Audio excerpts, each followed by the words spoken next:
ये हमारा एरिया है के। हम चाहे माँ की गाली दें चाहे बहन की।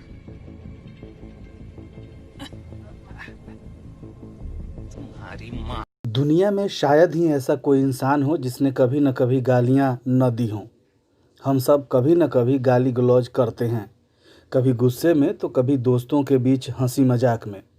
आमतौर पर गाली देने वाले को जाहिल गंवार माना जाता है और उसे भरोसे के काबिल भी नहीं माना जाता। बचपन में आपको गाली देने के लिए न जाने कितनी बार मार पड़ी हो। कुल मिलाकर गाली गलौज करना अच्छा नहीं माना जाता है, लेकिन असल में गालियां देना कई बार फ़ायदे का सौदा भी हो सकता है। इस वीडियो में आज हम गालियों का गणित समझेंगे। गाली देना मानव भाषा विकास का एक स्वाभाविक हिस्सा है। हम सामान्य बचपन के विकास के माध्यम से सीखते हैं कि कौन से शब्द वर्जित हैं और कौन से शब्द हमारे नहीं हैं। हम यह भी सीखते हैं कि सभी गाली एक समान नहीं हैं। हम तब सीखते हैं कि हम एक सामाजिक संदर्भ में एक गाली वाले शब्द कहने में सक्षम हो सकते हैं, लेकिन दूसरे में नहीं। रिसर्च बताते हैं कि इंसान आमतौर पर 6 बरस की उम्र से ही गालियां देना शुरू कर देता है। यही नहीं, हर आदमी अपनी ज़िंदगी का औसतन आधा से पौन फीसदी वक्त गालियां देने में बर्बाद करता है। साइंस बताता है कि आम बोलचाल के लिए हम अपने दिमाग के जिस हिस्से की मदद लेते हैं, गाली देने में उस हिस्से का कोई रोल नहीं होता है। यानी गालियों की हमारे दिमाग के अंदर ही एक अलग दुनिया है। मनोवैज्ञानिक टिमोथी जे के एक लेख के मुताबिक गालियों में सेक्स से जुड़ी बातें, जानवरों के नाम, गंदी चीज़ों के नाम, नस्ल, लिंग, परिवार से जुड़ी बातें होती हैं। ऐसी बातें जिससे सामने वाले को वो बात सीधे तौर पर लगे। जे का मानना है कि गालियाँ गाड़ी के हॉर्न की तरह हैं। जिस तरह हॉर्न अलग अलग भावनाओं के साथ बजाया जाता है, वैसे ही गालियाँ भी भांति भांति की भावनाओं के साथ दी जाती हैं। कब, कहाँ, किसे और कौन सी गाली देनी है, ये इस बात पर निर्भर करता है कि हम किसके साथ होते हैं। अब मम्मी पापा के सामने भद्दी भद्दी गालियाँ तो देंगे नहीं। अगर दोस्तों के बीच हों तब तो कुछ भी गाली देंगे। भीड़ भाड़ वाली जगह पर भी लोग कुछ भी गाली बकते हैं। आप कंफर्ट जोन में होने पर गाली देते हैं।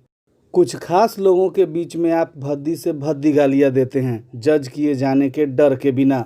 गाली को कई लोग एक खास आर्थिक तबके के लोगों के साथ जोड़ देते हैं, जो कि गलत है। गाली का आर्थिक हालात से कोई लेना देना नहीं है। गाली देना केवल अशिक्षित या निम्न सामाजिक आर्थिक वर्ग के लोगों के लिए नहीं है। यह अपनी अभिव्यक्ति में कोई सामाजिक सीमा नहीं जानता है। अमीर हो या गरीब, कोई भी धर्म हो, कोई भी जाति हो, वो एक चीज़ जो सब करते हैं वो है गाली देना। ब्रिटेन की लैंकेस्टर यूनिवर्सिटी में 2004 में हुई रिसर्च बताती है कि आज पढ़े लिखे अमीर तबके के लोग ज़्यादा गालियां देते हैं बनिस्बत कम पढ़े लिखे गरीब लोगों के। ऐसे लोगों को गाली गलौज के इमेज पर असर की भी कोई परवाह नहीं होती है। दुनिया में ज़्यादातर लोग गाली देते हैं और ज़िंदगी भर देते हैं। जे के मुताबिक लोग अपनी ज़िंदगी का 0.3% से लेकर 0.7% वक्त गालियां देने में खर्च करते हैं। काफ़ी कम पर काफ़ी ज़रूरी। एक रिपोर्ट के अनुसार गाली देने से लोगों को अच्छा महसूस होता है। गाली देने के अलग फ़ायदे भी हैं। गाली देने का मुख्य उद्देश्य भावनाओं, विशेष रूप से क्रोध और हताशा को व्यक्त करना है। कुछ अपनी भड़ास निकालने के लिए गालियां देते हैं। गाली देकर कुछ लोग अपना बदला पूरा हुआ समझ लेते हैं, जिससे उनका गुस्सा थोड़ा नरम हो जाता है। और कुछ तो डर के मारे ही गाली निकाल देते हैं, क्योंकि वे डर का कुछ नहीं बिगाड़ पाते सिवाय गाली देने के। मनोवैज्ञानिक रिचर्ड स्टीफेंस कहते हैं कि बात बात पर गालियां देने वालों की दर्द बर्दाश्त करने की क्षमता ज़्यादा होती है। गाली देना एक तरह से पेन किलर दवा खाने जैसा होता है। गाली देने की उपयुक्तता अत्यधिक प्रासंगिक रूप से परिवर्तनशील है, जो वक्ता श्रोता संबंध, सामाजिक भौतिक संदर्भ और विशेष शब्द का उपयोग करने पर निर्भर है। कब, कहाँ और किसके साथ गाली गलौज उचित है, यह जानने के लिए समय लगता है। कस कंट्रोल एकेडमी के फाउंडर जेम्स ओ कॉनर ने गाली की 4 भाषाई विशेषताएं बताई हैं। पहली, यह असभ्य और आलसी भाषा है। दूसरी, यह स्पष्ट रूप से संवाद नहीं करता है। तीसरी, यह एक कमज़ोर शब्दावली का संकेत है।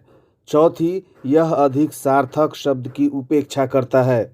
गाली देना ज़्यादा आम है जितना आप सोच सकते हैं, लेकिन व्यक्तित्व अनुसंधान से पता चलता है कि गाली देना उच्च बुद्धिमत्ता का संकेत भी है।